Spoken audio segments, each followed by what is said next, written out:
안녕하세요. 오늘 여러분과 함께 다룰 이야기는 바로 중국 AI 칩 시장입니다. 판도가 정말 크게 바뀌고 있거든요. 네, 맞습니다. 특히 그동안 절대 강자였던 엔비디아에 맞서서 화웨이가 엄청나게 치고 올라오고 있죠. 그렇죠. 그래서 저희가 여러 자료들을 좀 깊이 들여다봤는데요.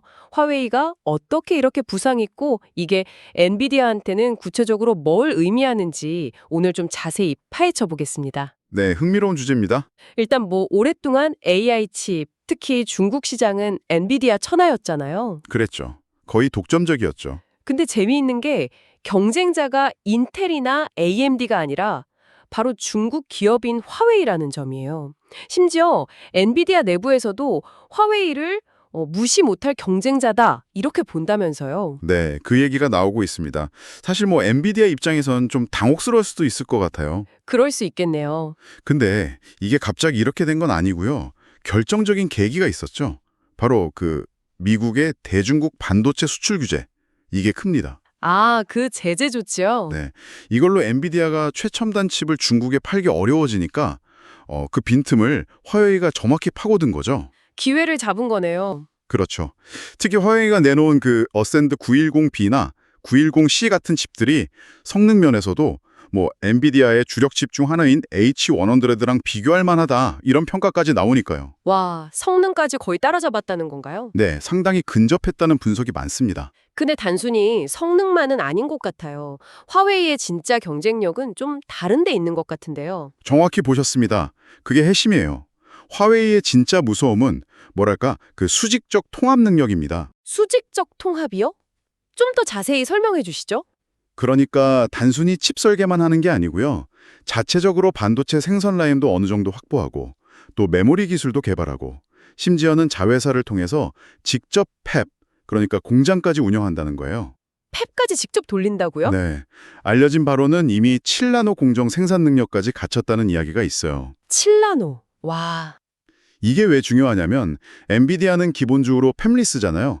설계만 하고 생산은 다른 회사에 맡기는데 화웨이는 이걸 다 하겠다는 거니까. 아, 그러니까 엔비디아는 그냥 기술 기업이랑 경쟁하는 게 아니라 생산 능력까지 갖춘 거대 기업이랑 중국 안에서 싸워야 되는 거네요? 바로 그겁니다. 상황이 완전히 달라진 거죠. 이러니 중국 시장에서 엔비디아의 예전 같은 그런 압도적인 지배력 유지가 좀 어려울 거다. 이런 분석이 나오는 거고요. 엔비디아 입장에선 정말 곤혹스럽겠네요. 미국 규제 때문에 어쩔 수 없이 성능 낮춘 칩을 팔아야 하잖아요. 그 다운그레이드 버전들. 네, 맞아요. H80이나 A80 같은 것들이죠. 근데 이것도 이제 막혔고요. 그렇죠. 더구나 곧 나올 차세대 칩도 고성능 메모리인 HBM 대신에 GDDR7 같은 걸 쓸 수도 있다. 이런 얘기까지 나오던데요. 네, 그런 가능성이 제기되고 있죠. 만약 그게 사실이라면 화웨이랑 기술 격차를 계속 벌리기가 더 힘들어질 수도 있는 거고요. 엔비디아 CEO인 젠슨 황도 이런 정책 영향에 대해서 좀 우려를 표했던 것 같고요. 네, 공개적으로 그런 발언을 했었죠. 자국 정책 때문에 오히려 경쟁사에게 기회를 줄 수 있다는 뉘앙스였어요. 그럼 엔비디아는 뭘로 버텨야 할까요? 역시 그 강력한 소프트웨어 생태계, 쿠다. 그렇죠. 그게 엔비디아의 가장 큰 자산이죠. 수십 년간 쌓아온 개발자 생태계가 있으니까요. 개발자들이 쿠다에 워낙 익숙해져 있어서 쉽게 바꾸기 어렵다는 점. 그건 무시 못하죠. 네, 엔비디아도 당연히 이 부분을 엄청 강조하면서 방어하려고 할 겁니다. 근데 여기서 또 간과하면 안 되는 게 뭔가요? 화웨이도 가만히 있지 않다는 거죠. 자체적인 소프트웨어 생태계, 그러니까 캔 같은 대안을 만들려고 막대한 투자를 하고 있어요. 아, 화웨이도 소프트웨어에 공을 들이고 있군요. 그럼요. 그리고 이게 벌써 시장에서 반응이 나타나고 있어요.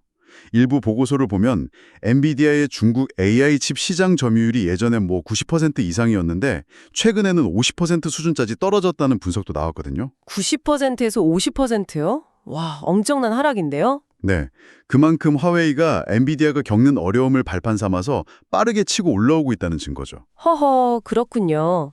정리를 좀 해보면 결국 미국의 제재라는 지정학적 요인이랑 화웨이 자체의 그 수직적 통합 역량이 맞물리면서 중국 AI 시장에서 엔비디아의 독주가 심각하게 흔들리고 있다. 이렇게 봐야겠네요. 정확합니다. 그래서 여러분께서 주목하셔야 할 핵심은 바로 이 부분인 것 같아요. 중국 AI 시장의 경쟁 구도가 정말 근본적으로 그리고 굉장히 빠르게 변하고 있다는 사실입니다. 단순히 칩 성능 경쟁이 아니네요, 이제. 그렇죠. 이제는 뭐 안정적인 공급망을 누가 쥐고 있느냐, 그리고 이 복잡한 지정학적 규제를 어떻게 헤쳐나가느냐, 이런 능력들이 기업의 생존과 성장을 결정하는 시대가 된 거죠. 화웨이의 이런 부상이 단순히 중국 내 문제로 끝나지 않을 수도 있겠군요. 네, 그럴 가능성이 충분합니다. 어쩌면 이게 전 세계 AI 하드웨어 시장 전체 판도에 장기적으로 영향을 미칠 수 있는 어떤 거대한 변화의 시작일 수도 있어요. 앞으로 이 경쟁이 어떻게 전개될지 계속 지켜보는 게 정말 중요해졌습니다.